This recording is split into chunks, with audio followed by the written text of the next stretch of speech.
ವಿಚಾರಣೆ ನಡೆಸಿ ತಪ್ಪಿತಸ್ಥನಾದರೆ ಜೈಲಿಗೆ ಹಾಕುವ ಶಿಕ್ಷೆಯನ್ನ ಹಿಂದೂಗಳು ಉಳಿದವರಿಗೆ ಇಟ್ಕೊಳ್ಳಿ, ನಮ್ಮ ಧರ್ಮದಲ್ಲಿ ಅದಕ್ಕೆ ಒಪ್ಪಿಗೆ ಇಲ್ಲ, ನಾವು ಕೈ ಕತ್ತರಿಸೋರೆ ಅಂತ ಯಾರು ವಾದ ಮಾಡಿದ್ ಕೇಳಿದ್ದೀರಾ ನೀವು? ನಾವು ಮುಸ್ಲಿಮರು ಯಾರು ಕಳ್ಳತನ ಮಾಡಿದ್ರೆ ನಾವು ಮುಸ್ಲಿಮರು ಕೈ ಕತ್ತರಿಸೋರೆ.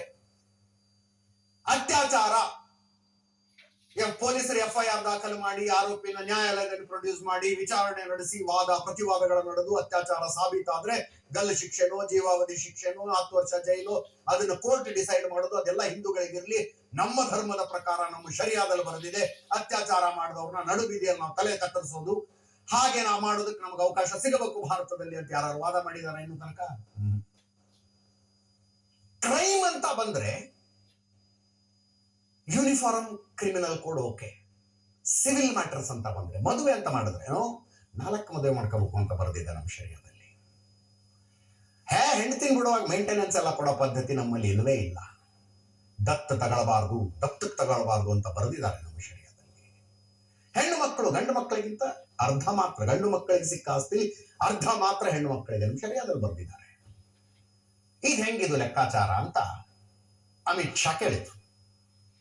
ಇದನ್ನ 1948 ಅಂಬೇಡ್ಕರ್ ಅವರು ಕೇಳಿದ್ರು, ದೇಶಕ್ಕೆ ಒಂದೇ ಕ್ರಿಮಿನಲ್ ಕೋಡ್ ಇರೋದಾದ್ರೆ ಸಿವಿಲ್ ಕೋಡ್ ಯಾಕಿರಬಾರದು ಅಂತ.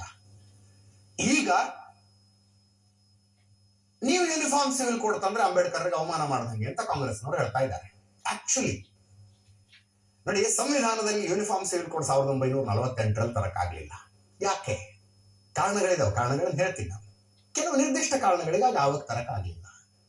ಅದನ್ನ ಡೈರೆಕ್ಟಿವ್ ಪ್ರಿನ್ಸಿಪಲ್ಸ್ ನಲ್ಲಿ ಸೇರಿಸಿದ್ರು.